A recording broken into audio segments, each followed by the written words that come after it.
Bueno, muy buenas tardes a todos y todas, tanto las personas presentes como las personas que pues, nos acompañan vía Google Meet. Pues vamos a dar inicio a la charla de análisis de series de tiempo y métodos de Fourier a cargo del docente Germán Prieto, que pues, se encuentra aquí a mi lado.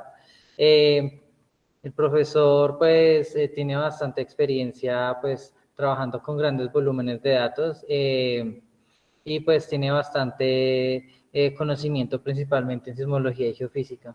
Entonces pues esta es una charla pues que es bastante, pues va a ser bastante útil para la resolución del problema a nivel básico, ¿sí? Y entonces pues nos complace bastante poder contar aquí con la presencia del profesor.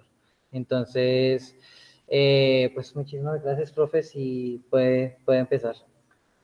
Listo. Muchas gracias por asistir.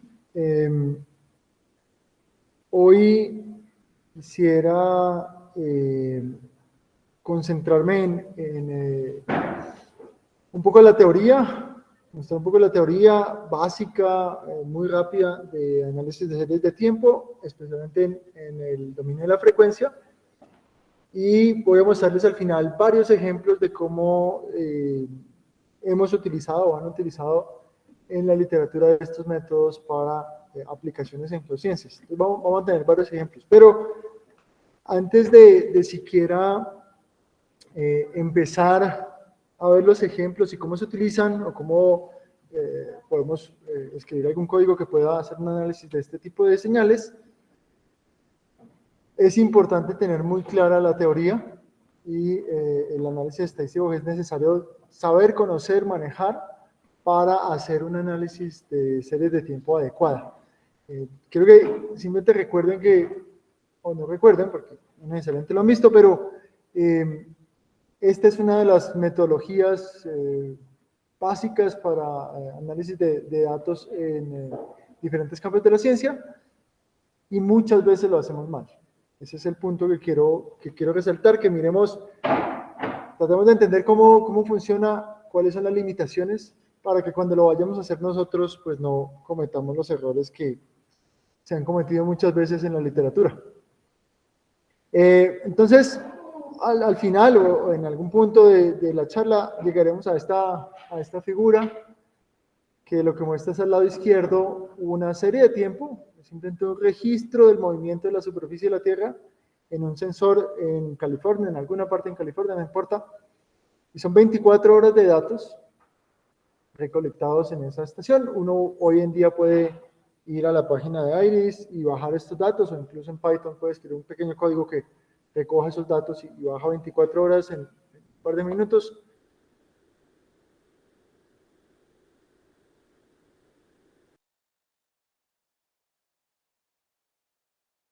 Par de segundos, en realidad.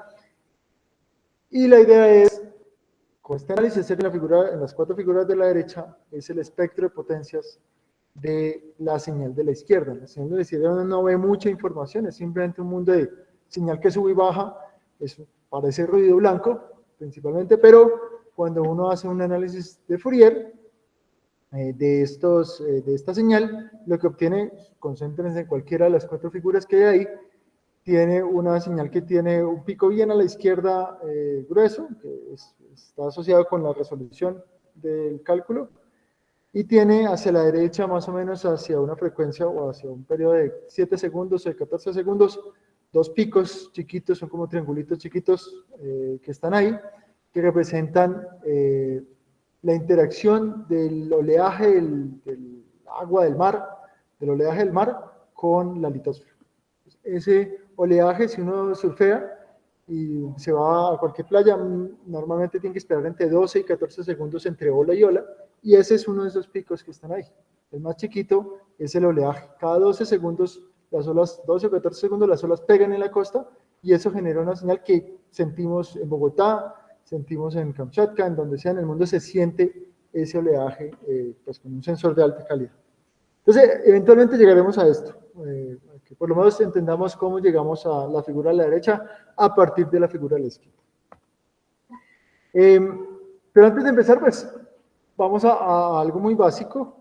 En geociencias, nosotros en el laboratorio o en campo tomamos unos datos. Este es un ejemplo de una colección de datos, un conjunto de datos grandísimo, son cientos o miles de tomas de longitudes de fallas o longitudes de fracturas. No lo hizo una persona, lo hicieron en muchos estudios. Esta es una simple compilación de todos esos estudios. Y lo que ustedes ven ahí en la figura a la izquierda, entonces, es la longitud de la falla o de la fractura en el eje X, que va de 10, casi 100 kilómetros a la derecha, hasta un milímetro a la izquierda. Ese es el rango. Ustedes tienen longitudes de falla que van de cientos de kilómetros a decenas de kilómetros a milímetros.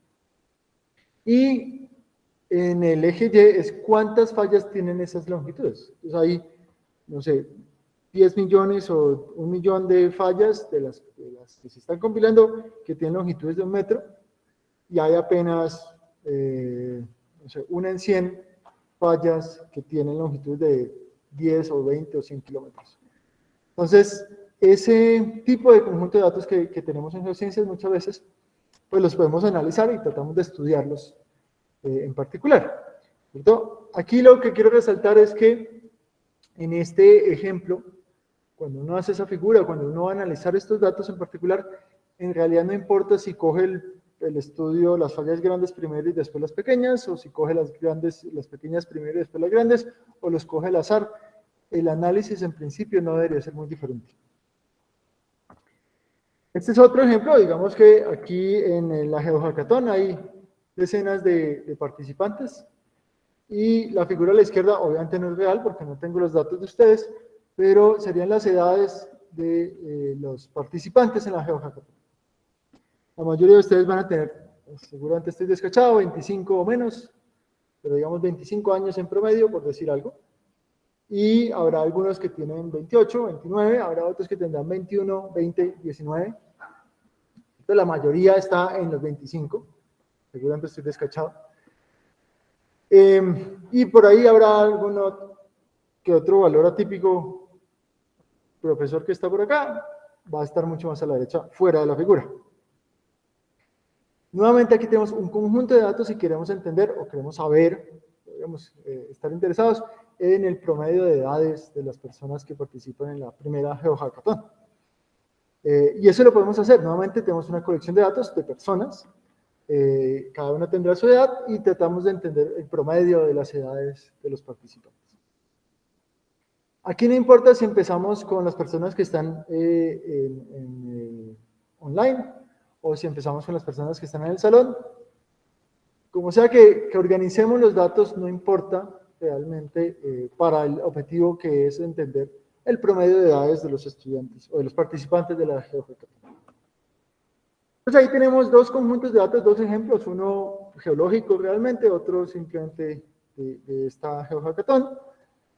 Y lo que tenemos es que utilizar métodos estadísticos para tratar de entender de dónde o cuál es el proceso físico, el problema, el proceso estadístico que me puede explicar ese conjunto de datos que tenemos. Pero en este caso el orden de esos datos no tiene relevancia, no importa si empiezo por la derecha o por la izquierda, el resultado me debe dar exactamente igual. Cuando vamos a empezar a hacer análisis de series de tiempo, aquí la cosa va a cambiar.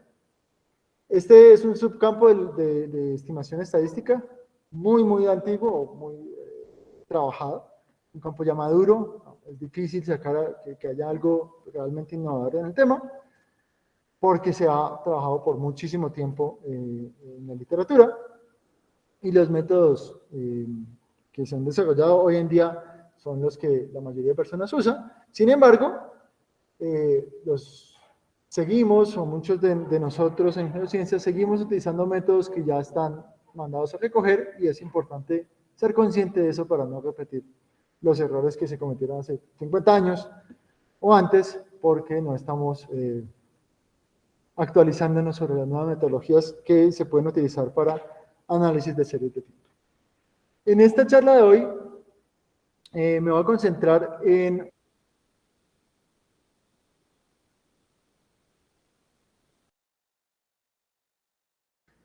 Pero existen dos ramas generales para el análisis de series de tiempo. Una, como dice su nombre, es una serie de tiempo, entonces yo puedo trabajar la señal en tiempo. Ese es uno. Eso lo utilizan mucho en economía, haciendo modelos autorregresivos o demás. En geociencias se usa menos, aunque hay veces lo usan. Y la otra metodología general es la de utilizar el dominio de la frecuencia. Es decir, coger la señal de tiempo, hacerle algo, que es lo que vamos a ver hoy, y pasarlo al dominio de la frecuencia y hacer el análisis en el dominio de la frecuencia. Entonces, la figura con la que iniciamos la charla, donde tenemos la señal de esa estación que parece ruido blanco y que lo transformamos de alguna manera, es lo que aprenderemos hoy, a la frecuencia, vemos que tiene unos picos importantes, esos picos yo los puedo relacionar con un proceso físico del oleaje en las costas de los continentes. Pero en ese caso en particular es más fácil en frecuencia hacer ese análisis que en tiempo. Pero en principio los dos deberían dar lo mismo. Sin embargo, hay algunas ventajas de utilizar frecuencia, como les contaré más adelante. Entonces, ¿qué es importante acá?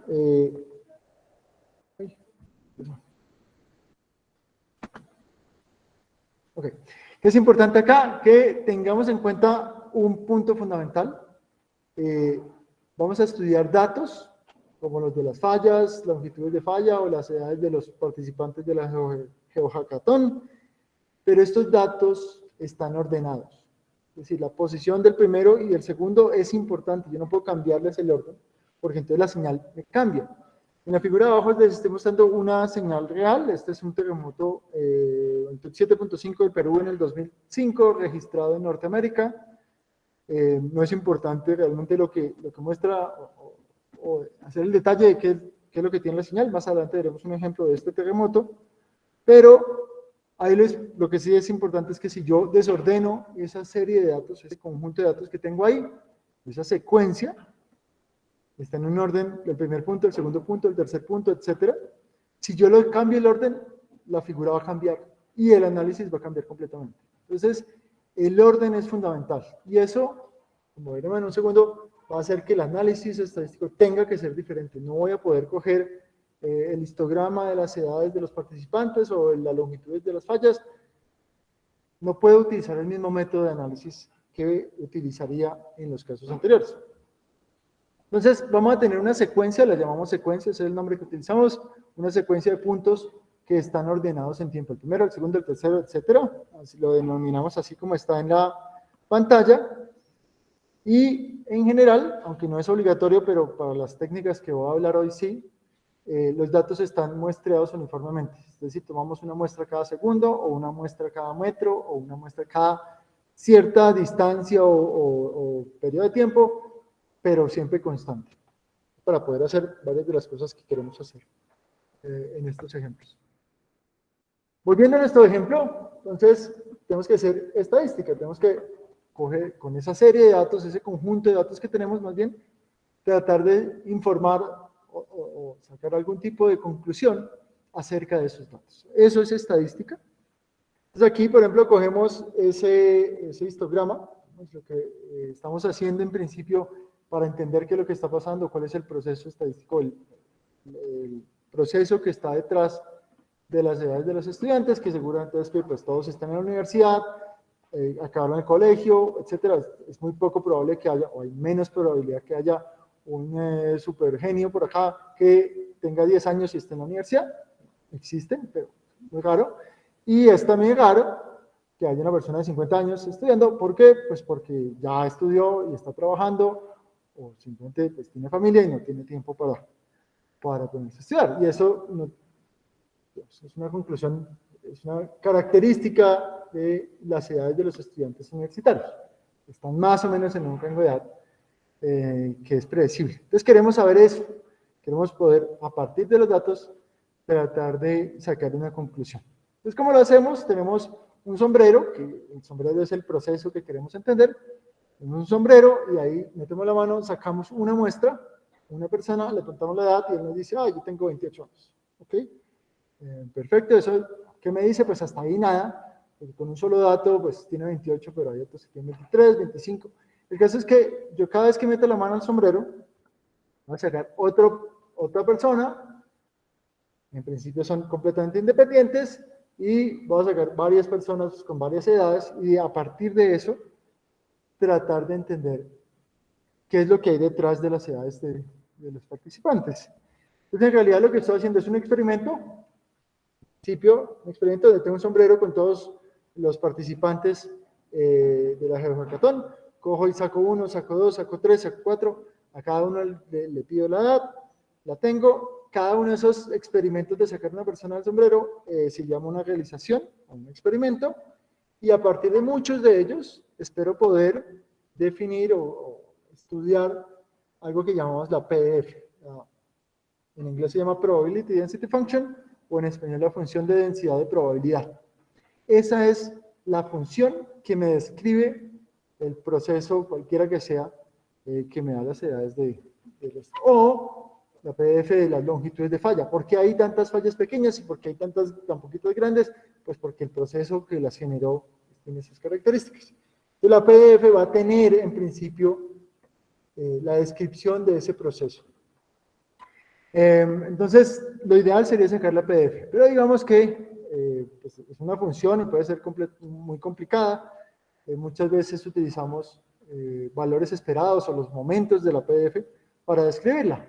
Uno de ellos que todos ustedes conocen es el valor esperado, que en general lo conocemos como el promedio o la media, y ese nos puede informar, nos puede el promedio de edad de los estudiantes. Entonces, a partir de muchas realizaciones, sacamos varias edades de los estudiantes pues, que están en la GeoHackathon, como 10, 20, 30, 100, 500, y a partir de esos datos tratamos de calcular o estimar el promedio, y eso ya nos dice algo. La mayoría de estudiantes, o el promedio de los estudiantes tiene esta edad, obviamente con una variación, más o menos 1 año, más o menos 5 años, muy poco probable que haya alguien de 100 años en la GeoHackathon, y muy probable que haya alguien de 2 años. Eso es lo que queremos estudiar de este ejemplo de datos. Cuando hablamos de series de tiempo, aquí el problema es que cuando metemos la mano al sombrero no sacamos un punto o un dato, sino que realmente sacamos toda una serie de tiempo.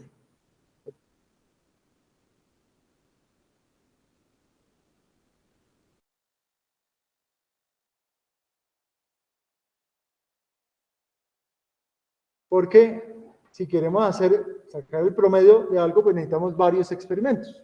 Para sacar el promedio de las edades, necesitamos, no sé, 5, 10, 20 estudiantes, por lo menos. Si queremos hacer lo mismo con una serie de tiempos, tenemos que sacar 5, 10, 20 series de tiempo. 5, 10, 20 experimentos. Cada experimento me sale una serie de tiempo. Entonces, eso significa que en cada experimento lo que tenemos es un conjunto de datos. Y a partir de muchos conjuntos de datos, pues podríamos hacer lo mismo que con las edades. Entonces necesitamos sacar una realización, sacamos un experimento, y a partir de muchos conjuntos de experimentos o muchos conjuntos de series de datos alternativas, en principio podemos tratar de estudiar la PDF de esa serie de tiempo. Digamos que la idea del análisis estadístico en principio es igual a la de las edades o las longitudes de falla. Entonces nos hacemos la misma pregunta: ¿cuál es el promedio? ¿Cuál es el valor esperado de cualquier serie de tiempo en un tiempo X? A los 2 segundos, ¿qué valor esperado tengo? ¿Es alto, es bajito, es 0?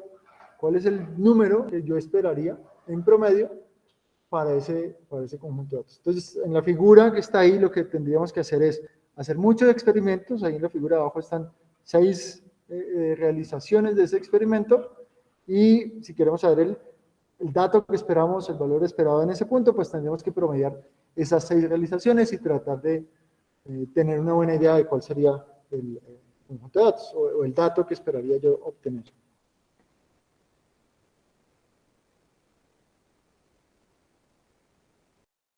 Datos, necesitamos solucionar esa ecuación que está ahí. Esa ecuación, ese phi, significa la PDF de esa serie de datos.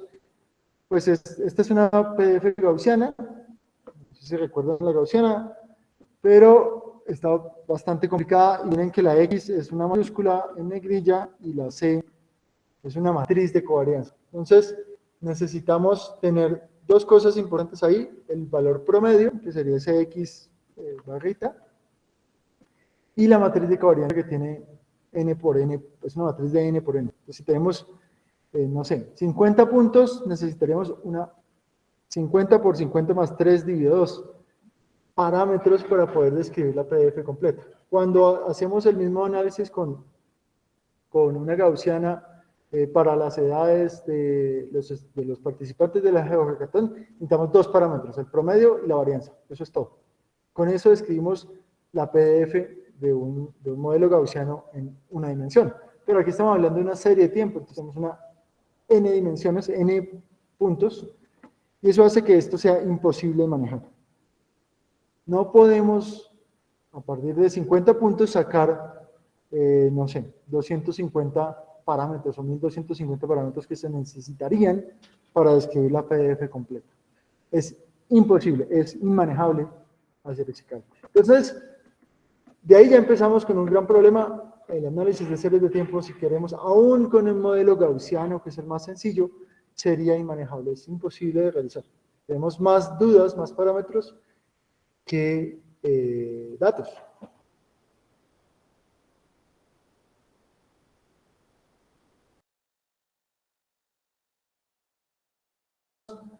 Una serie de tiempo, unos procesos que tienen una característica, digamos, adicional. Tenemos que asumir que los procesos que vamos a estudiar se llaman estacionarios. ¿Qué significa un proceso estacionario? Significa un proceso que, aunque los valores pueden cambiar con el tiempo, las características o los parámetros estadísticos de ese proceso no cambian con el tiempo. Es decir, uno esperaría más o menos las mismas propiedades estadísticas de lo que sea que estén estudiando, que sean constantes en el tiempo. Y esto no significa que la señal sea una línea recta con igual punto siempre, sino que son aleatorios, pero siguiendo más o menos esas propiedades estadísticas. Si nosotros asumimos que nuestro análisis de series de tiempo en geociencias, o nuestros datos cumplen esa condición, entonces ya no necesitamos 50 por 53 dividido 2 parámetros, sino que necesitamos solamente 3 parámetros para describir toda la serie de tiempo, las características estadísticas de la serie de tiempo. Lo único es que estamos asumiendo que es estacionario, y esa es una condición importante, pero no es imposible. Muchos conjuntos de datos tienen esas características o están cercanas a esas características. Entonces, ¿cuáles son esos 3 parámetros? El valor esperado, que es como más o menos lo pensaría, el promedio. La varianza, que tanto se mueve hacia arriba, hacia abajo, esa nube de puntos, la varianza. Y la covarianza, que la definimos como R sub X. Ya veremos un ejemplo de covarianza. No puedo hacer esto. Que miren que no depende del punto exacto donde estoy mirando, es decir, si volvemos a la serie de tiempo que tenemos atrás, no importa si estoy a 2 segundos o a 1 minuto o a 3 minutos del comienzo de la serie de tiempo, sino que de lo que depende es de la distancia entre 2 puntos aledaños. ¿Qué tan lejos están 2 puntos? Entonces imagínense ustedes un proceso donde ustedes tiran una piedra al lago, ¿cierto? Se van a generar unas ondas que se van propagando y se alejan de ese punto donde cayó la piedra. Eventualmente, esas ondas se van a ir lejos y ya la señal que ustedes tienen va a ser siempre constante. Va a estar el nivel del agua va a ser constante. Solamente cuando pasó la onda, en algún momento cambió, pues subió más o bajó más.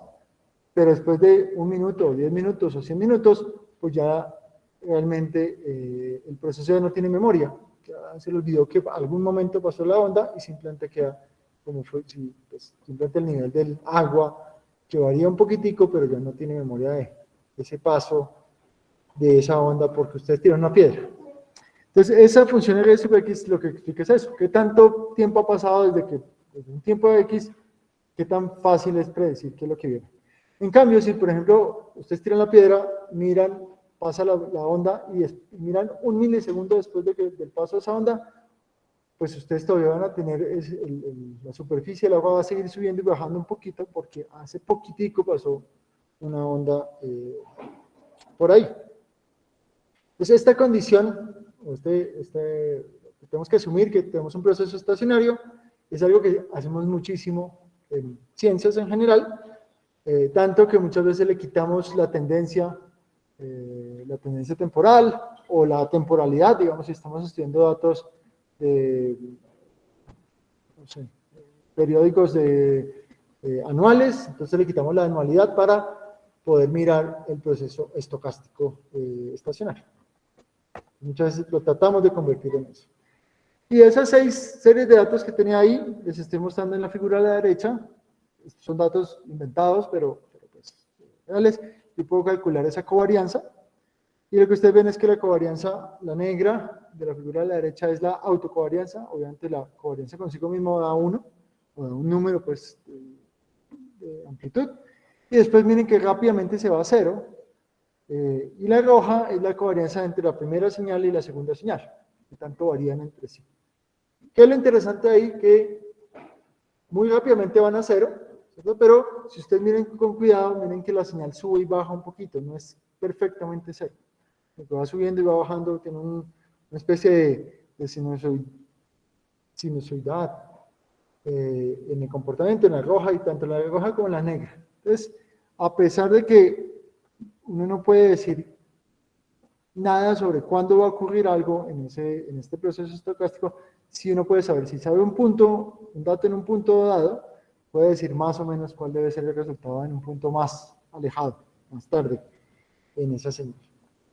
Entonces, estos son los procesos que vamos a estudiar utilizando métodos de Fourier. Yo sé, es una condición bastante fuerte que sea estacionario, pero es una condición que es necesaria, si no, el número de parámetros sería inmanejable. Pues simplemente, primeros mensajes para recordar. Vamos a estudiar datos que están ordenados en tiempo o en espacio. Voy a hablar de tiempo, pero uno podría pensar en espacio.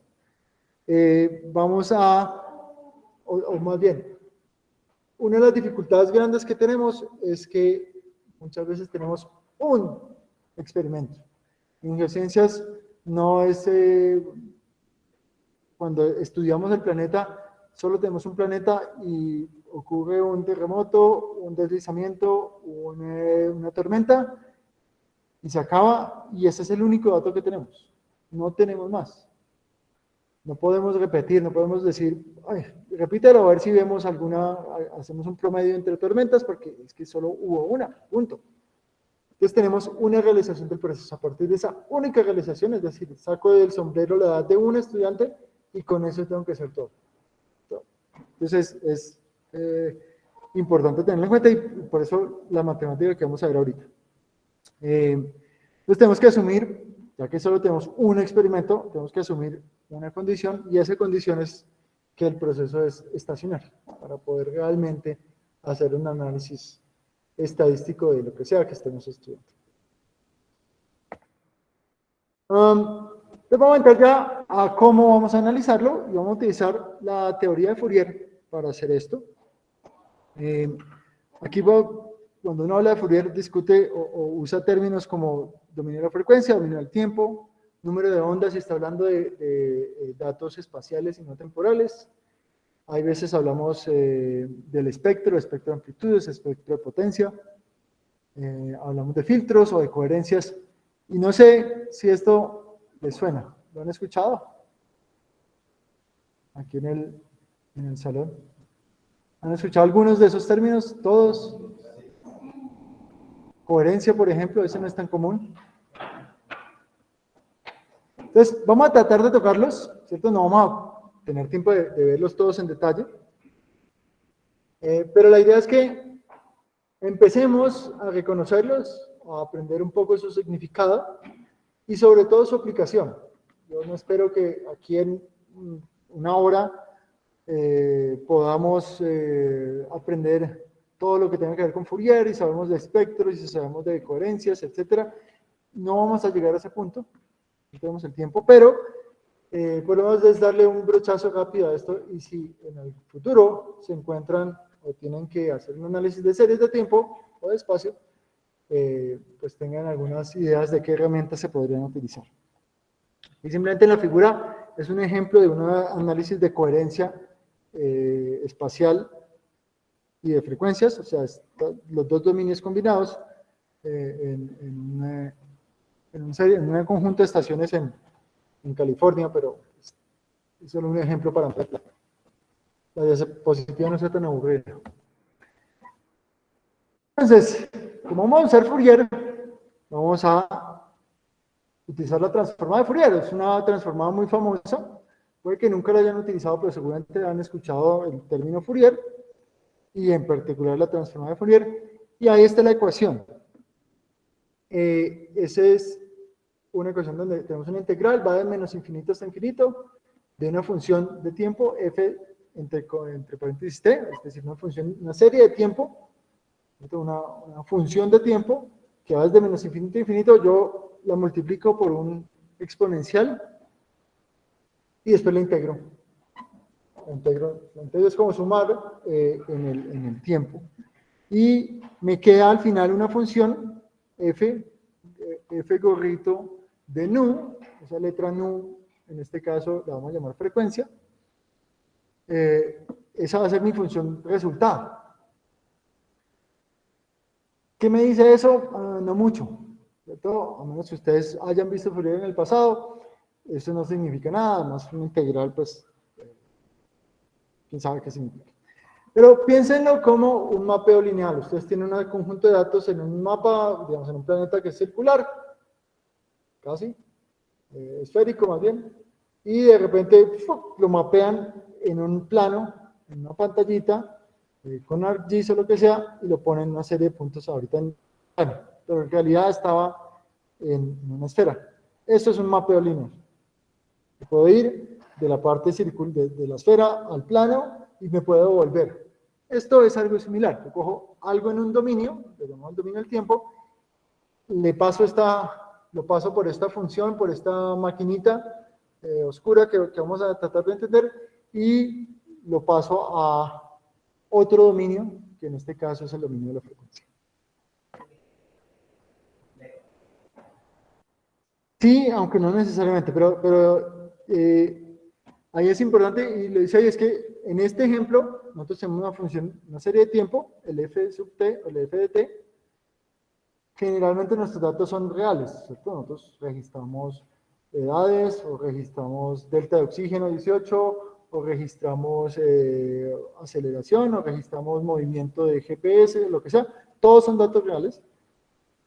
Cuando hago esta transformada, el f gorrito de nu es una función que es compleja, es decir, tiene una parte real y una parte imaginaria. Ya les muestro el resultado de esto.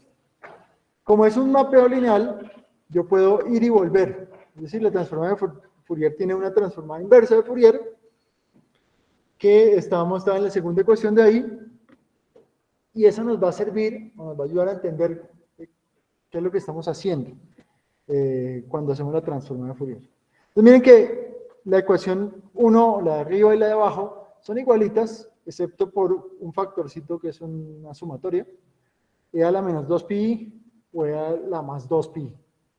Pero la transformada inversa es negativa, el exponencial es negativo, y en la transformada normal es negativo, y en la transformada inversa es positivo. Todo lo demás es igual, y claro, la integración es en tiempo, en la transformada directa, y en frecuencia en la transformada inversa.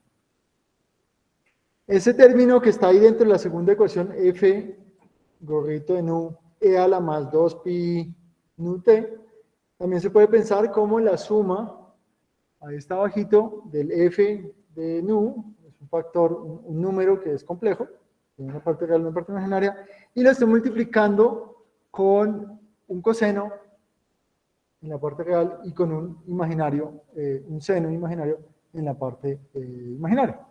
Entonces, ¿cuál es la idea acá? Yo lo que tengo, si quieren miramos la segunda ecuación, yo voy a inventarme una serie de tiempo. Digamos que yo me quiero inventar una serie de tiempo. ¿Cómo lo hago? Pues yo cojo una señal f de nu, le pongo un número. Digamos que a la frecuencia de 5 hercios, yo le pongo 5, y a todas las demás frecuencias le pongo 0. Entonces miren que si pasamos eso, la integral ya sería una suma de un solo número. y sería simplemente 5 unidades aquí en el f de nu, aquí en la derecha. Vamos a ver si tengo apuntador. Ok. Entonces aquí este f nu, digamos que es 5, lo multiplico por un coseno o por un seno. Es simplemente una función seno que va desde menos infinito hasta infinito, es un coseno. Una función sinusoidal que sube y baja, sube y baja y sube y baja eternamente con una amplitud de 5 o con una potencia de 5. Una amplitud de 5 en este caso. Entonces yo puedo construir cualquier serie de tiempo infinitamente larga a partir de esta función nu, f de nu, f correlito de nu.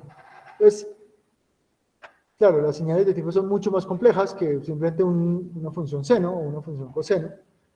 Pero si yo sumo muchas funciones seno y coseno, yo puedo construir una función mucho más compleja y les mostraré varios ejemplos de eso más adelante. Entonces, vamos a ponerlo en práctica y volvemos a nuestra segunda ecuación, que es, voy a construir una serie de tiempo, ¿cierto? A partir de su transformada de Fourier, a partir de su f gorrito. Entonces me voy a inventar mi f gorrito y la voy a transformar para generar mi serie de tiempo. Y como les decía, si yo tuviera solo esa serie de tiempo, yo podría obtener de manera exacta ese f de nu. Perfectamente lo podría obtener si yo conozco el f de t. Ahorita lo que vamos a hacer por jugar un poco es yo sé f de nu, el f de gorrito, y voy a calcular la serie de tiempo.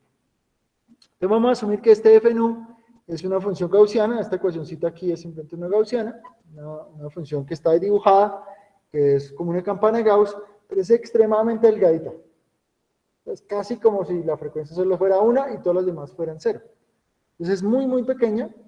El ancho de esa campana de Gauss, y está centrada en una frecuencia nu de cero, nu sub cero. Si yo hago la transformada de Fourier de esta funcioncita acá, la meto dentro de esta integral, la soluciono, hago la integral, obtengo esta señal de abajo. Esta señal de abajo tiene una parte real y una parte imaginaria, pero lo que me parece interesante es que si ustedes ven y cogen las dos funciones conjuntas, van a ver que esta función tiene también es una campana de Gauss, una parte real e imaginaria, pero es una campana de Gauss un poquito más ancha. Y lo otro interesante es que como el pico de esta campana de Gauss en frecuencia está centrada en una frecuencia nu sub cero, en la serie de tiempo eso equivale a una función coseno que tiene el periodo de repetición de esa función coseno es proporcional al nu sub cero, es decir, el periodo es 1 sobre nu sub cero. Es la separación entre los puntos o los picos o los valles de esa función de abajo, de la serie de tiempo, es proporcional a ese nu sub cero. Si yo hago esta función, digamos, de 5 hercios, esto significa que esta distancia entre estos dos debe ser de 0.2 segundos. Si este nu sub cero fuera 10 hercios, la distancia entre los dos picos de esas funciones en serie de tiempo sería como de 0.1 segundos. Y así sucesivamente. Entonces, yo puedo ir y volver entre tiempo y frecuencia con la transformada de Fourier, y estamos tratando de empezar a entender qué significa que cuando yo hago algo en frecuencia, qué pasa en tiempo o al revés. Vemos otro ejemplo de esta misma ecuación, pero esta vez vamos a hacer la campana de Gauss en frecuencia, es decir, la figura de arriba, ahora a la derecha, es una campana de Gauss, pero es una campana de Gauss gordita, ancha. Y cuando yo saco la transformada de Fourier, miren que en el tiempo, en la figura de abajo, tenemos otra vez una campana de Gauss, pero miren que esta vez la campana de Gauss es delgadita. Entonces ahí hay dos cosas que son importantes. Uno, cómo la frecuencia, la función nu sub cero acá, se traslada en una función seno o coseno que tiene una periodicidad asociada a ese nu sub cero. Ese es el punto 1. Y el punto 2 es que si en frecuencia yo tengo una campana de Gauss muy delgadita, en tiempo esa campana de Gauss se vuelve gorda. Y si en cambio en frecuencia yo tengo una campana de Gauss gordita, en tiempo se vuelve muy angosto. Y este punto es fundamental. Eso significa que es imposible, y lo resalto con mayúsculas, es imposible tener resolución perfecta en tiempo y frecuencia a la vez. No es posible. Es un principio de incertidumbre irrevocable, no importa la técnica que ustedes utilicen, no hay forma de hacerlo. Físicamente es imposible. No se puede tener resolución perfecta en tiempo y en frecuencia, y aquí este es el ejemplo de eso. No importa lo que uno haga. Entonces, cuando, entonces, alguien les dice, no, yo tengo un método súper avanzadísimo de wavelets, de lo que sea, véntese lo que quiera, nunca va a poder tener una resolución perfecta en tiempo y frecuencia a la vez. Uno puede, digamos, si quiere ver algo, escuchar una canción, vamos a hacer como Google, vamos a tratar de escuchar una canción, entonces escuchamos una canción, escuchamos un pedacito de 5 minutos y yo puedo fácilmente decir, ok, esta es la canción de Shakira nueva. No necesito 5 minutos, pero de pronto 10 segundos y ya la apago de una vez. Pero en 10 segundos puedo adivinarla, ¿no? Pero me demoré 10 segundos. Entonces, puedo saber la canción en 10 segundos, pero me demoré 10 segundos. Ahorita póngame la canción una milésima de segundo. No voy a poder adivinar cuál es. Puedo decir, esta sonó tal nota o algo por el estilo, algo muy, muy preciso de la nota que está sonando, pero no puedo decir qué canción es. Entonces, esa dualidad existe en tiempo-frecuencia y es irrevocable, no hay forma de ganar. Hay muchos más ejemplos o cosas que deberíamos manejar aquí cuando trabajamos con Fourier. Aquí les cuento un par del por qué son importantes o de por qué la gente le gusta utilizar mucho Fourier, y es que cumple unos teoremas y hay unas transformadas que son bien chéveres. Aquí les cuento 2 o 3. Hay una, empecemos por la segunda, digamos la primera es un poquito más difícil de ponerla en práctica, pero esta de la derivada sí es bien interesante. Entonces, los que les tocó ver en matemáticas las derivadas, pues eso, aprenderse a hacer las derivadas costó un poco de trabajo. Pero lo que me dice ese teorema es que si yo tengo una función y tengo que sacarle la derivada, pues me toca hacer la derivada a mano, o de alguna manera, o mejor, yo puedo coger, transformarla utilizando Fourier, hago la transformada de Fourier, y eso equivale a coger la señal en Fourier y multiplicarla por 2pi f, creo, 2pi f, o 2pi nu, perdón, 2pi nu. Entonces, la derivada es una cosa que hay que calcular, ¿cierto? O yo saco la transformada de Fourier y la multiplico por un número, 2pi f, 2pi nu. Ya, entonces, el teorema lo que me dice es, la derivada, si ustedes pasan a Fourier, la derivada equivale a una multiplicación. Y multiplicar es más fácil, a veces. Entonces eso pues me da una ventaja gigantesca. Yo puedo, si sé hacer la transformada de Fourier, pues hago la transformada de Fourier y la derivada es simplemente multiplicar. Ese es un teorema importante. ¿Y por qué eso es importante? Bueno, pues en muchos procesos físicos utilizamos ecuaciones diferenciales que pueden llegar a ser de segundo orden, de tercer orden, súper complicadas. Si yo hago Fourier, esas derivadas se convierten en multiplicaciones. Se vuelve mucho más fácil solucionar un problema específico. Ese es uno de los teoremas interesantes. El otro es el de convolución. Convolución es un proceso complicado de mezclar, pero ustedes pueden pensarlo como el filtro que le pone no sé, el oído al sonido que entra. Puede haber un sonido que tiene una complejidad específica, o más bien los ojos tienen como 3 filtros, ¿cierto?, de colores. Uno ve los colores cuando esos 3 filtros funcionan bien, uno ve los colores y ve todo el rango de colores, pero uno no puede ver el ultravioleta y no puede ver el infrarrojo. El humano no puede hacerlo porque tiene una respuesta, una cierta respuesta a la luz. No puede ver toda la luz igualita, una cierta respuesta.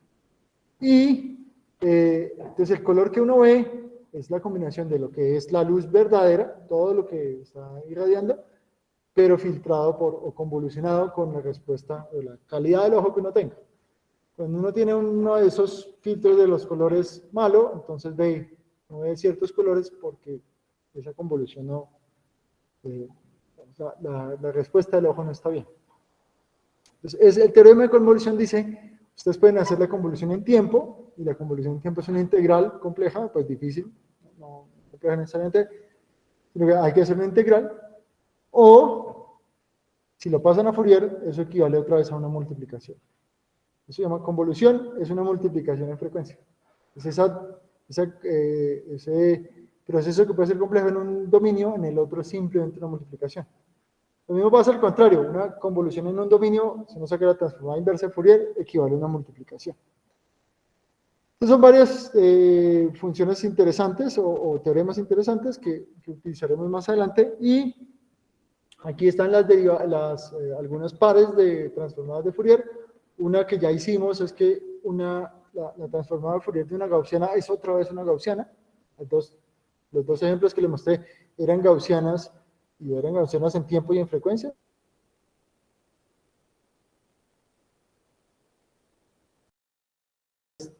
Si uno es grueso, el otro es delgado, si uno es delgado,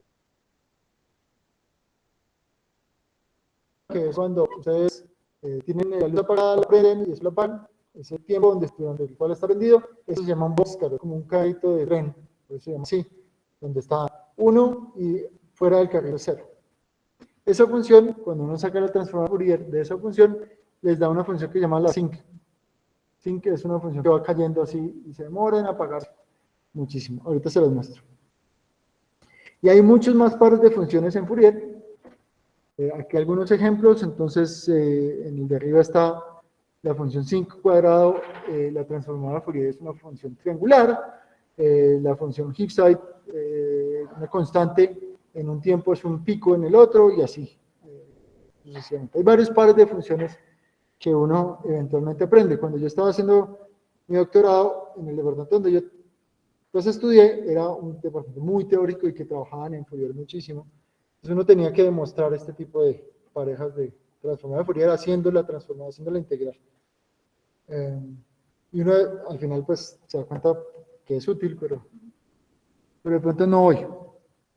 Entonces, otro punto número 2 para recordar: la transformada de Fourier y su inversa son simplemente mapeos lineales entre dos dominios. Piénselo como pasar de un dominio a otro y se puede devolver, es lo interesante de esto. Pero también eso nos muestra que hay un principio de incertidumbre, no se puede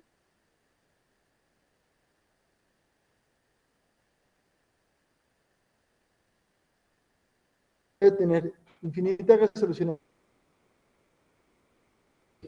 de transformadas o de teoremas.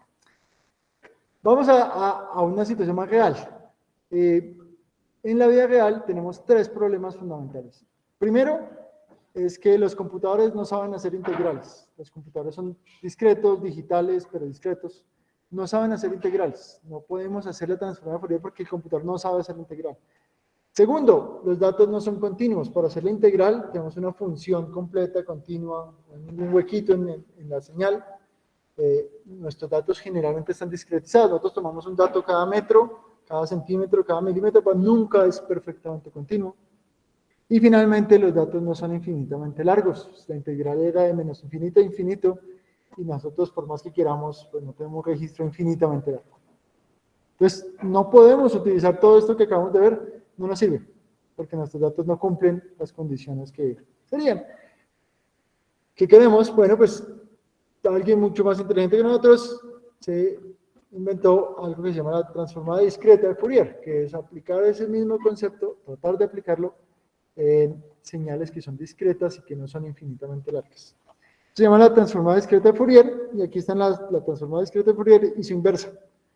Tienen la misma característica en general que la integral. Esto es una sumatoria, excepto por el 1 sobre n, todo lo demás es igual. La transformada discreta directa es con el exponencial negativo y la inversa es con el exponencial positivo, pero eso es todo.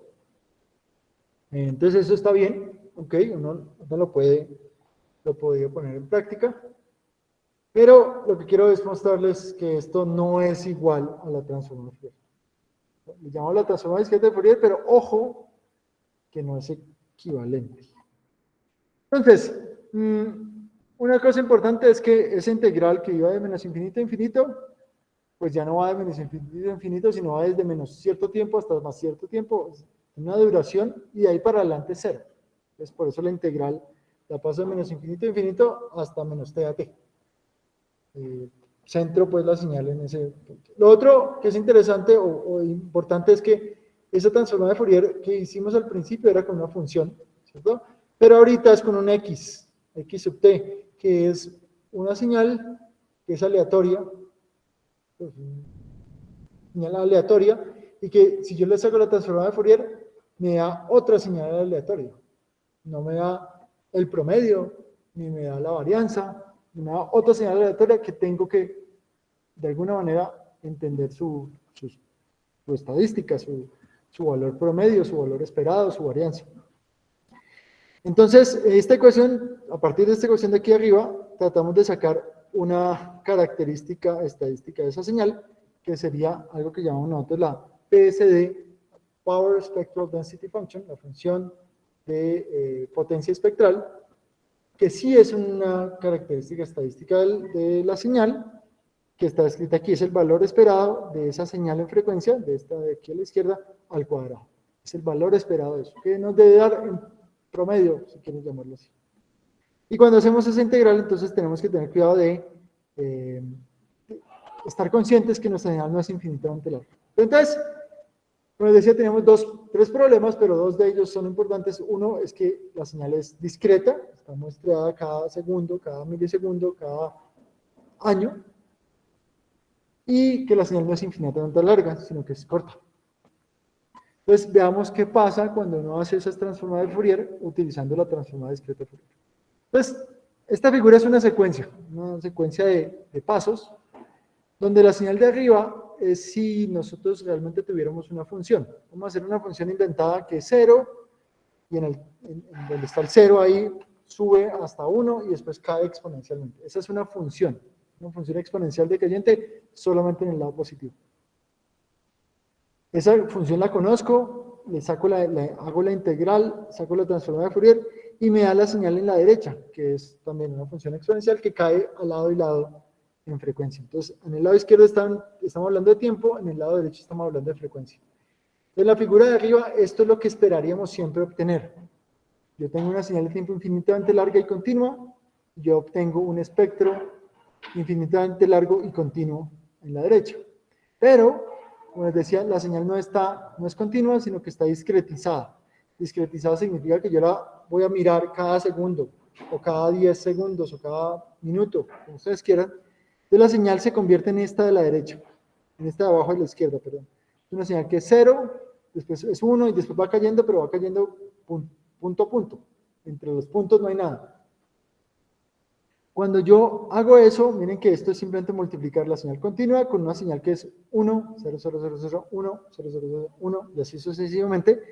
Es una multiplicación. ¿Eso a qué equivale? Equivale a una convolución en este espacio, en el espacio de la frecuencia. Y eso significa que al discretizar la señal, miren que la señal en frecuencia ya no se parece a la señal original, sino que es muy parecida, pero se repite. Y vuelve y se repite, y vuelve y se repite, y se repite eternamente. Todavía sigue siendo infinitamente larga, pero la señal se repite aquí. Entonces miren que si yo quiero mirar las frecuencias muy, muy altas por acá en infinito, yo no puedo hacerlo cuando hago la transformada discreta de Fourier. Esto es simplemente la culpa de tener una señal discreta. Entre más cortico es el tiempo entre los puntos, más lejos me puedo ir, pero siempre va a tener un límite hasta que me lo da la tasa de muestreo que yo tengo. Entonces, primera diferencia, la transformada discreta de Fourier no es directamente la transformada de Fourier, sino que está hasta cierto punto y después empieza a repetirse y se repite y se repite. Eso genera algo que se llama aliasing. No sé cuál es la traducción de aliasing al español, pero aquí va el ejemplo de qué es lo que pasaría. Vemos que la señal original es esta negra que está aquí, S de Y de F. Ese es el espectro de potencias de esa señal. Pero como cuando yo hago la transformada discreta de Fourier, la repito acá, y la repito acá, y la repito acá, ustedes ven que esta señal de acá, de la primera repetición aquí a la derecha, se va a meter un poquito de la señal aquí a la izquierda, y cuando yo la sumo, pues me va a dar una señal que la original es la negra de aquí arriba, y la señal que yo calculo, simplemente por la discretización, me genera una señal que no es exactamente igual, está sesgada. Eso se llama aliasing. Y, nuevamente, si uno no hace bien el análisis de serie de tiempo, o peor aún, no hace bien el muestreo de la señal, va a tener este problema, aliasing. Una vez esté ahí, ya no hay nada que hacer. Pues la gente cuando hace digitalización de señales, tiene cuidado de no cometer este error. Pero pues, para que lo tengan en cuenta. Cuando uno lo hace en espacio, se hay que tener en cuenta ese muestreo para evitar el aliasing. Ok. El segundo punto que viene es, listo, ya tenemos la señal, está muestrada cada segundo, cada minuto, y yo la corto en tiempo. Lo que hago es multiplicarla por 0, después 1 y después 0 otra vez. Ese es el boxcar que yo les había contado. En tiempo yo solo lo multiplico y miren que queda la señal cortada en tiempo, fácil. Pero eso tiene un efecto en frecuencia. En frecuencia miren que genera una convolución.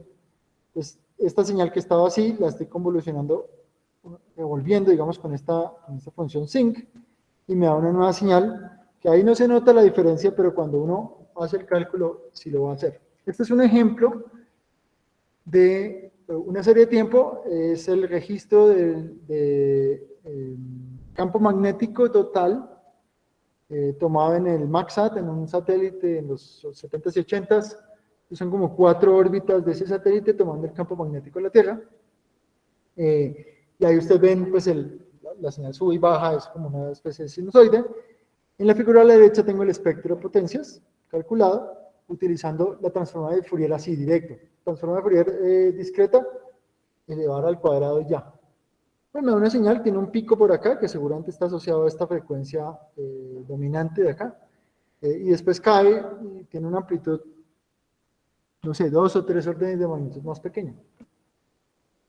Pero si nosotros tenemos en cuenta ese sesgo, este efecto del spectral leakage, esta combinación entre esta figura y esta figura de acá, si nosotros hacemos un mejor análisis de datos, obtenemos una señal que es esta, la que les mostré ahorita es esta de acá, esta negrita. Miren que cayó 1, 2, como 2 o 3 órdenes de magnitud, cuando en realidad la señal cayó como 8 órdenes de magnitud.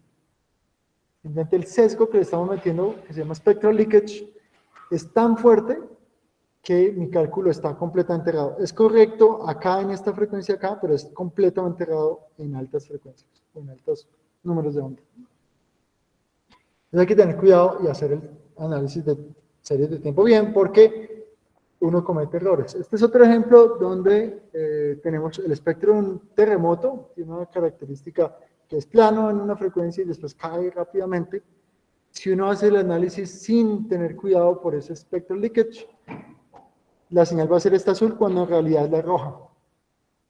Este descache que no parece muy grande, cuando uno calcula qué tanta energía, cuál es la magnitud de ese terremoto o la energía que libera ese terremoto, puede estar equivocándose por órdenes de magnitud, por hacer un cálculo mal. Pues no, correcto. Entonces, dos cosas importantes. El espectro, cuando uno ya lo calcula de una serie de tiempo, está sesgado. Y ese sesgo es difícil de corregir, hay que tener cuidado, está sesgado. Pero se pueden hacer cosas para mejorarlo, y es lo que vamos a tratar de hacer. Y el segundo punto es que tiene un problema gravísimo, y es que si, por ejemplo, ustedes, concentremos en las dos ecuaciones de arriba, si ustedes tienen una señal que es ruido blanco, la amplitud o la potencia de ese ruido blanco es un valor que se llama sigma, ese es el valor del ruido blanco, el volumen de esa señal es sigma al cuadrado, o la potencia de la energía que tiene la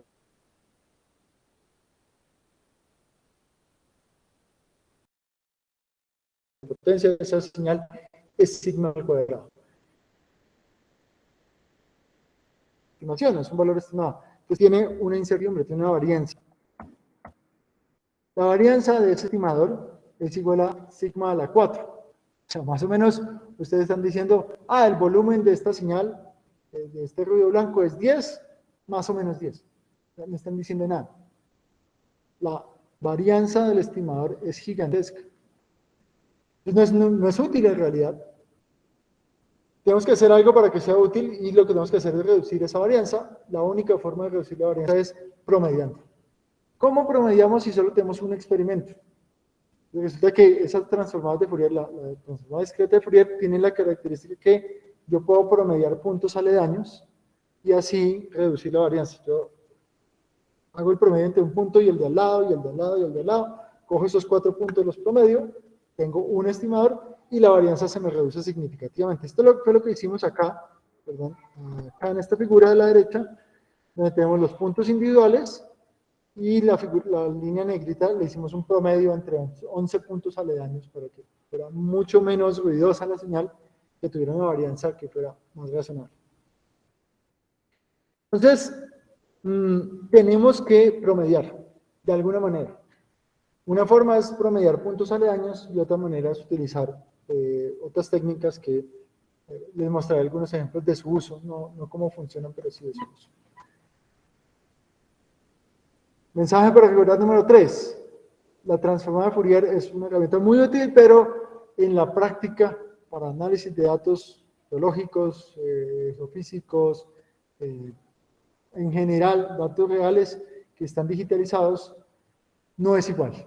La transformada discreta de Fourier no es igual a la transformada de Fourier, tienen unas limitaciones y hay que estar consciente de ellas.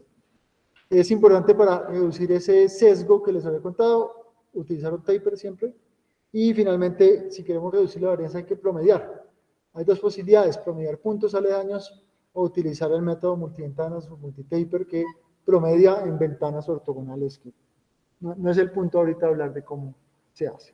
Entonces finalmente llegamos, ya teniendo eso en cuenta, podemos ver algunas aplicaciones.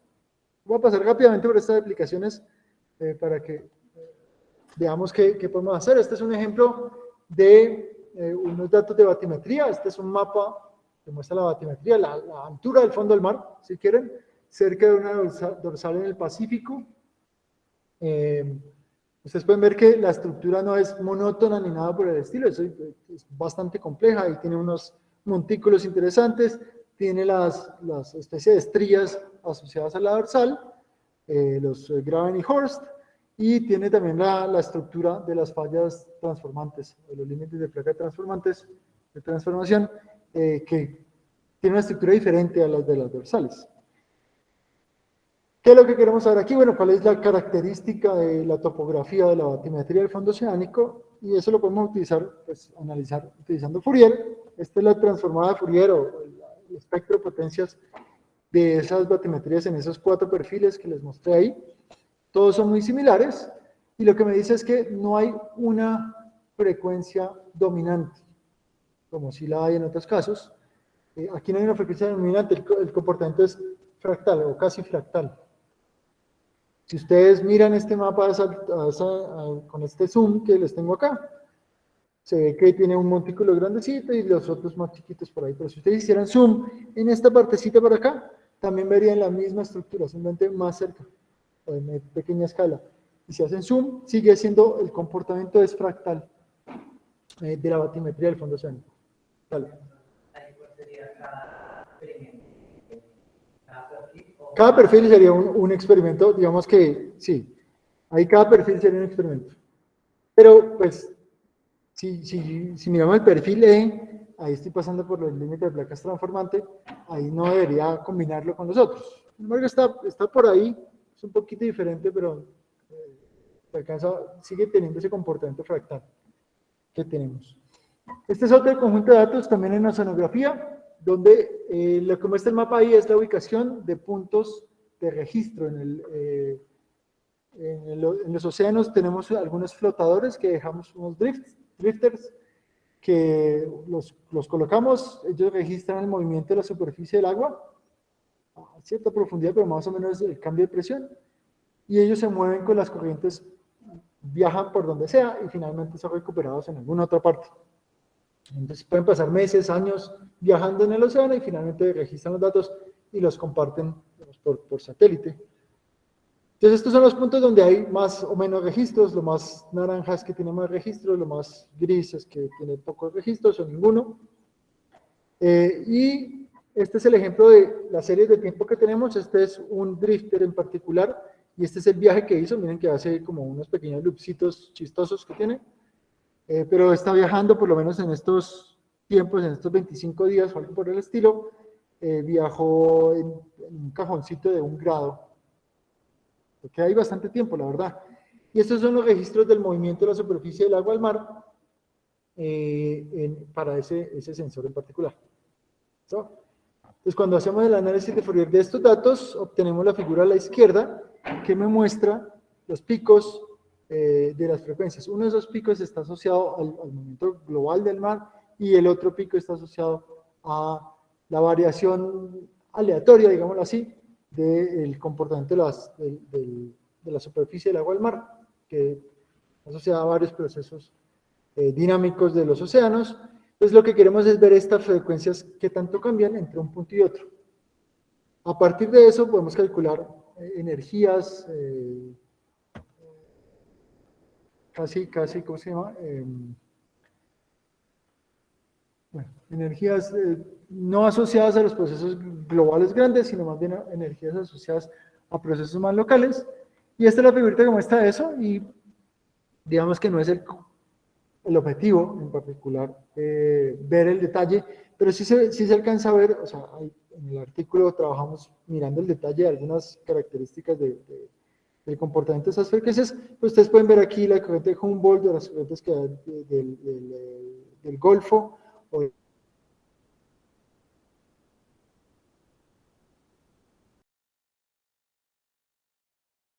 la corriente de California, dando acá, pero eso me muestra un poco el comportamiento de las corrientes oceánicas a partir de datos de serie de tiempo que se analizaron a escala global.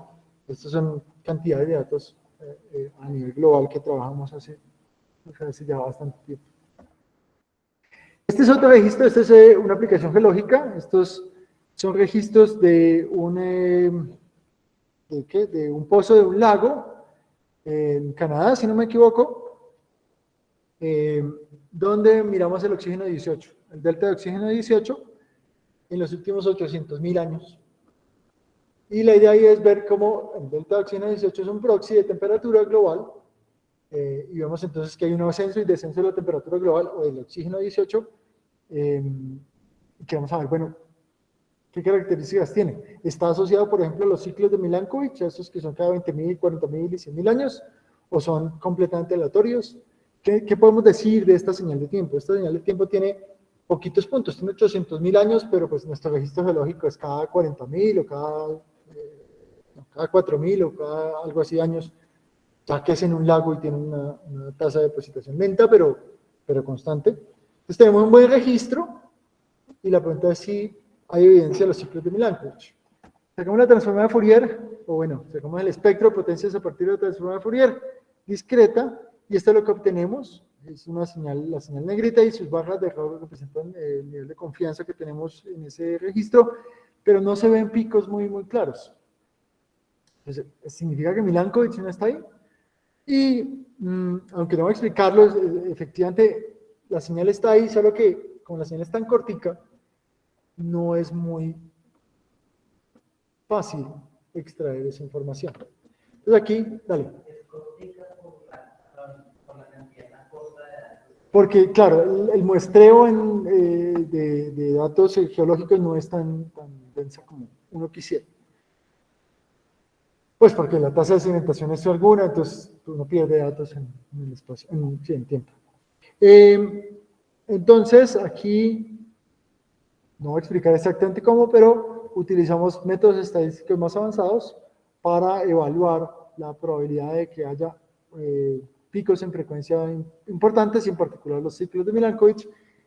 Y esto, después de hacer ese análisis, perdón, voy a pasar aquí, es el mismo espectro, solo que ya con un análisis un poquito más avanzado podemos empezar a mirar la probabilidad y resaltar esos ciclos, esos comportamientos periódicos, de lo que uno esperaría de los ciclos de Milankovitch, por ejemplo. Y ahí están, creo que este es el primer ciclo de Milankovitch, por aquí está el segundo, y el tercero está dividido en 3 picos, que son estos de 20.000, realmente son 19.000, 22.000 y 23.000, o algo por el estilo. Son 3 picos acá, el de 40.000 sí es uno único, y el de 100.000 debe ser este, si no me equivoco. Pero ya con un análisis un poquito más avanzado, a partir de datos geológicos tomados en el pozo, podemos empezar a ver evidencias de los ciclos de Milankovitch en el registro geológico. Por último, les voy a mostrar un par de aplicaciones. Estas técnicas de análisis, pues, desde que empecé mi doctorado las empecé a desarrollar. Hace muchos años publiqué la librería de análisis espectral en Fortran. Hace poquito, hace un par de meses, saqué la librería para Python. Y en esa, pues simplemente pongo algunos ejemplos, pero digamos, esas librerías, pues esta es nueva, pero la de Fortran ha sido utilizada por cantidad de gente en geociencias, porque es que no es fácil hacerla, pero es una herramienta fundamental en geociencias y se ha utilizado en medicina, de ingeniería, digamos, la han bajado muchísimas personas en diferentes campos porque el análisis de series de tiempo con Fourier es una herramienta realmente poderosa. Aquí hay un par de ejemplos del uso de esta librería. Este es un edificio aquí en el centro de Bogotá, de la Universidad EXI, donde pusimos 6 sensores, 6 acelerómetros a lo alto del edificio. Estos son los registros en el techo de ese edificio de 24 o 25 días, algo por el estilo, continuos. Ustedes pueden ver en ciertas horas del día, local time, desde las 6 a.m. hasta las 8 p.m. o algo por el estilo, la señal es mucho más ruidosa y por la noche es mucho menos ruidosa, pues porque no hay Transmilenio, porque la gente no está en el trabajo, etcétera. Y por ahí en los cuadritos rojos ustedes ven algunos terremotos que se alcanzan a registrar. Aquí está el zoom a uno de esos terremotos. Este es un terremoto de magnitud 4 del nido de Bucaramanga registrado en ese edificio. Y esa serie de tiempo, pues ustedes la pueden ver ahí. Y pues hacemos un pequeño videito de cómo se mueve el edificio. Obviamente exagerado, el edificio no se mueve así, si no se partiría, pero está exagerada el movimiento. Pues casualmente estos son unos registros cerca en diciembre del 2019, donde está esa estrellita de ahí, estrellita roja, tenemos el terremoto de mesetas Meta del 2019, fue a mediodía, cerca del mediodía, el 24 de diciembre del 2019, antes de pandemia, simplemente para que recuerden, y el edificio responde a ese terremoto cambiando un poco su comportamiento. Miren que los comportamientos, este es un espectrograma, si quieren, esto es tiempo y en el eje Y es frecuencia. Este espectrograma tiene un pico en más o menos 1.2 hercios o algo por el estilo, y tiene otro pico aquí grande a 3.9 hercios. ¿Por qué? Porque los edificios se mueven como un péndulo, pues tienen frecuencias de vibración particulares. No importa qué tan fuerte se mueva, siempre va a tener la misma frecuencia, en principio. Pues aquí está el zoom a ese día de ese terremoto. Ustedes ven ahí el espectrograma, digamos, con una buena resolución, pero ahí se alcanza a ver los dos picos, el de 3.9 y el de 1.2. Y podemos hacer más zoom. Esta librería permite hacer espectrogramas, entonces ahí tenemos dos ejemplos de diferentes formas de hacer el espectrograma. Pero ustedes pueden ver la frecuencia de 1.3 como cae justo después del terremoto, del primer terremoto cae un 15-20% la frecuencia y miren que se recupera y cuando viene el segundo terremoto como 15 minutos después, vuelve y cae un poquito y vuelve y se recupera. Al final del día todavía no se recupera del todo, pero está intentando recuperarse después de un par de días y semanas después de ese terremoto. Entonces, esas vibraciones muy fuertes asociadas a terremotos afectan a los edificios, no que este edificio esté en peligro ni nada por el estilo, hay un cambio, pero ese cambio pues es importante monitorearlo. Y un análisis de series de tiempo continuo es fundamental para lograr esto. Otro ejemplo, estos son el mismo terremoto de mesetas, pero esta vez registrado en dos estaciones, o en una estación más bien, en Colombia, una estación en Colombia. Aquí está el terremoto magnitud 6.0, un terremoto magnitud 4 muy cerquita, este es el terremoto magnitud 5.8, que ocurrió 15 minutos después, y un terremoto cercano 4.1. Vamos a calcular el espectro de la onda P aquí en esta ventanita que les está mostrando esta señal, y este es el espectro, donde la frecuencia está en el eje X y la amplitud está en el eje Y, y lo que queremos ver es la amplitud, la altura de esta línea negra está generalmente asociada con la magnitud del terremoto. Obviamente el magnitud 6 es un poquito más fuerte que el magnitud 5, lo esperado. Pero adicionalmente queremos ver qué pasa en esta zona de aquí de altas frecuencias, porque Eso me dice un poco del comportamiento dinámico de la fuente, qué tanta energía liberó, qué tan rápido fue el terremoto, etc. Entonces lo podemos analizar con Fourier, y aquí hay dos formas de hacerlo. Uno es calcular la división entre un espectro y el otro, eso se llama el spectral ratio. Aquí está el del magnitud 6.0 y el del 5.0. La diferencia de amplitud es la diferencia de magnitud, y la diferencia de la curvatura aquí cerca al 1 hercio o por ahí, está asociada con el tamaño de la falla. Entonces podemos estudiar el tamaño de la falla de estos dos terremotos utilizando Fourier, pues, de convolución y otras cosas, pero con métodos de Fourier. Y en el eje de arriba, en la figura de arriba, están las mismas dos señales, pero esta vez, como yo puedo volver al tiempo, pues hice la de convolución y me devolví al tiempo, y estas son las source time functions, se llaman las funciones de fuente temporal, donde se ve que el espectro, el comportamiento de magnitud 6 es como una especie de campana gaussiana más larguita, y el del 5 es mucho más cortica. Eso implica que este magnitud 5.8 es un poco más brusco, más dinámico que de pronto este 6 que está acá. Este es el último ejemplo que tengo. Esos mismos dos terremotos, pero esta vez uno puede estudiar la estructura de las cuencas sedimentarias.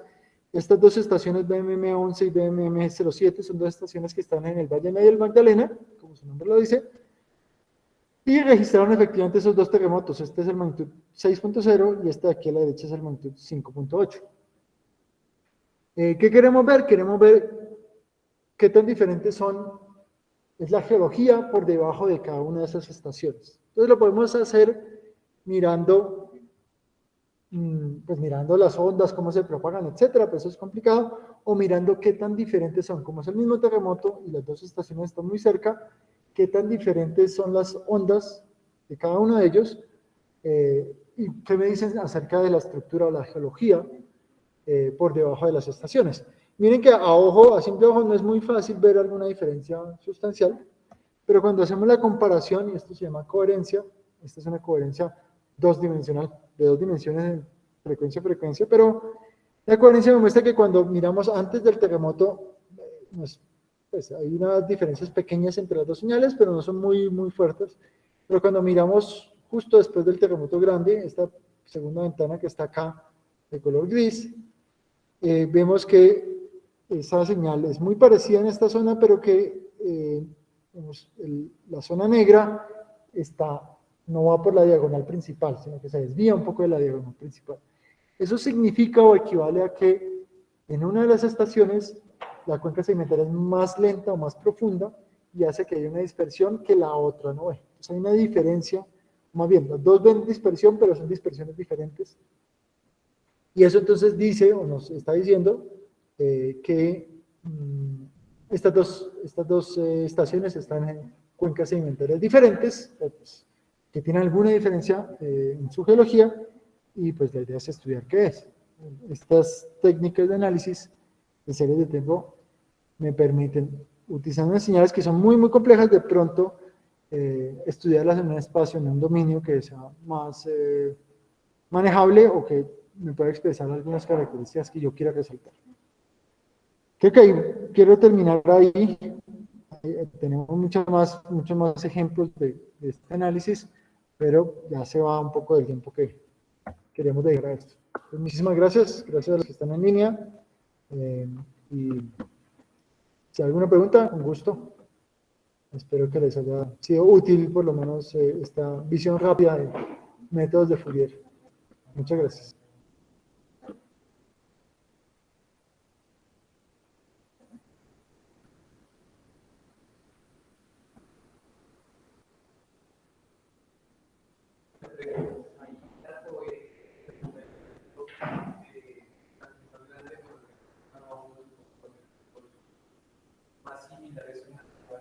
Ajá. Lo que está diciendo esta figura de acá, digamos, esa que está, lo que uno esperaría, por ejemplo, es que si fueran igualitas, en la diagonal sería igual, ¿cierto? Y aquí no son iguales, de repente son iguales por un buen tiempo, pero después se desvía de la diagonal. la diagonal significa que son iguales en la misma frecuencia. Ahí lo que está diciendo es que las dos señales están viendo la llegada de la onda sísmica, la están viendo igual, más o menos al mismo tiempo, etcétera, pero una la ve a una frecuencia y la otra la ve a otra frecuencia. Son similares, pero a diferentes frecuencias. Las ondas superficiales son dispersivas, entonces lo que están viendo, ambas están viendo dispersión, pero a diferente frecuencia.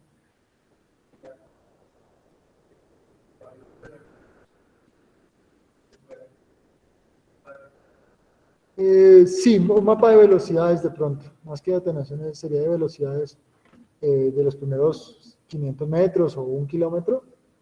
Estas son frecuencias relativamente bajas, de pronto es mucho más profundo que eso, pero si uno puede ver esas diferencias, seguramente está asociado de pronto a la profundidad del basamento. Esas diferencias que uno ve entre una estación y otra, ellos están a 10 kilómetros de distancia, algo así. Muy cercano, pero lo suficiente para que la geología ha cambiado entre esos dos.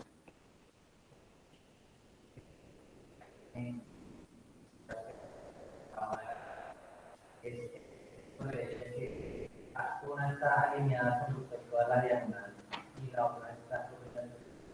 Sí, digamos, esta de aquí, donde tengo el apuntador, aquí están más o menos alineadas, ¿cierto? Van más o menos en la diagonal, y aquí por ahí de 0.12 o algo así hasta 0.15 o algo por el estilo, la zona negra está desviada de la diagonal principal, está como con una inclinación un poquito mayor. Entonces eso significa que son similares, pero a esa frecuencia algo cambia en una de las dos, o en las dos pues, pero cambian lo suficiente para que sea notable ese efecto, y eso fundamentalmente debe estar asociado a la geología, no al terremoto. Bueno, te toca leer el artículo porque no es que sea complicado, pero es hacer como una especie de correlación entre espectros. Eso es lo que, la coherencia es una correlación cruzada, pero en el dominio de la frecuencia.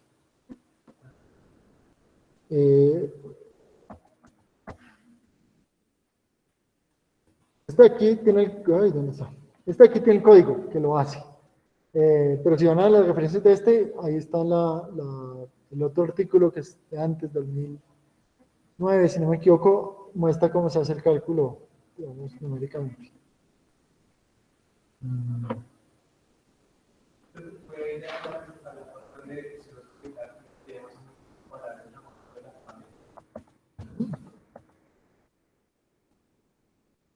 Puede ser este. ¿Es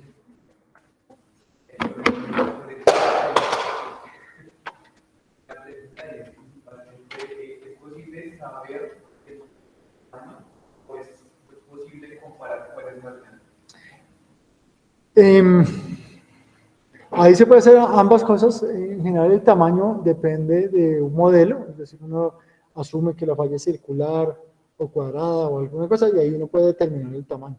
Pero tiene que asumir qué tipo de falla es o cuál es el tamaño de la falla. Si uno quisiera hacer el tamaño relativo, sería con este tipo de figuras, donde uno hace una normalización con un evento muy chiquito, entonces le da el tamaño relativo a ese evento chiquito y compara los dos con respecto a ese evento chiquito. Entonces aquí, este espectro más o menos acá empieza a caer, lo cual significa que la falla es, no sé, 100 kilómetros, ¿qué? Puede ser 1 kilómetro o algo por el estilo, no, puede ser como 10 kilómetros o algo por el estilo, mientras que esta empieza a caer mucho más tarde, lo que significa que la falla es mucho más pequeña.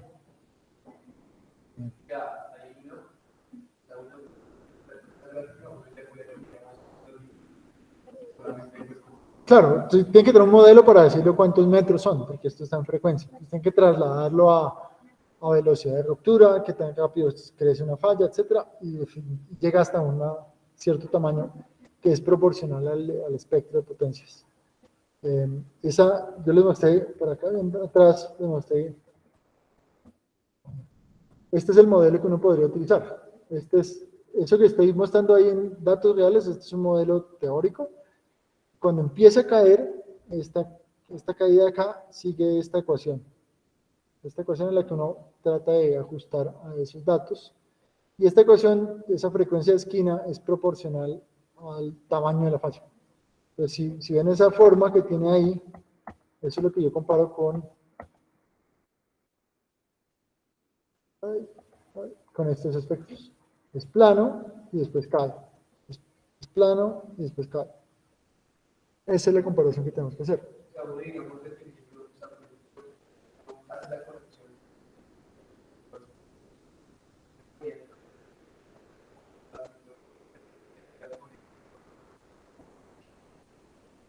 Sí, algo por el estilo. Sí, sí, sí. Entonces, ese espectro de ahí, después de uno hacer la corrección, pues queda un poquito, es más así, entonces ahí, si esto es plano y cae, este es plano y cae acá, cae mucho antes, la frecuencia de esquina es acá, de este es, no sé, 0.8 hercios o algo así, y esta frecuencia de esquina debe ser 1 o 2 hercios. Esa diferencia de frecuencias de esquina, uno lo puede trasladar en principio a tamaños de falla. Entonces, ¿cuál es la proporción entre de la distancia entre los muestreos y la frecuencia que vamos a tener?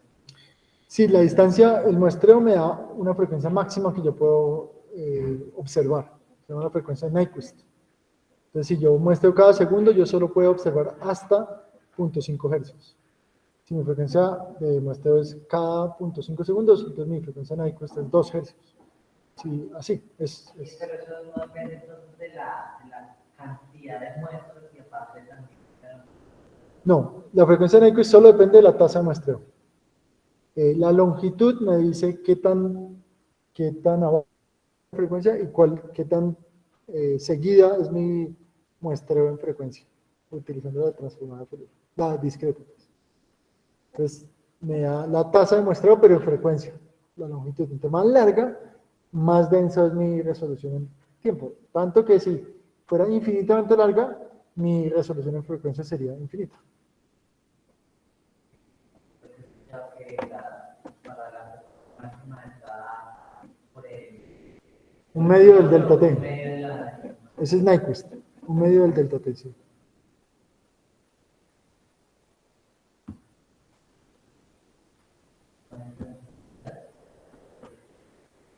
Bueno.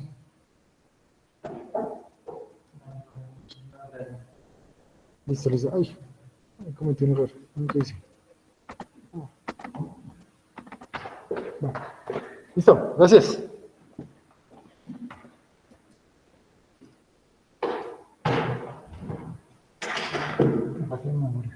Sí, sí, señor. ¿Verdad que no es así? Bueno, muchísimas gracias por la asistencia. Y ya pronto subiremos esta grabación a la, compartiremos la grabación.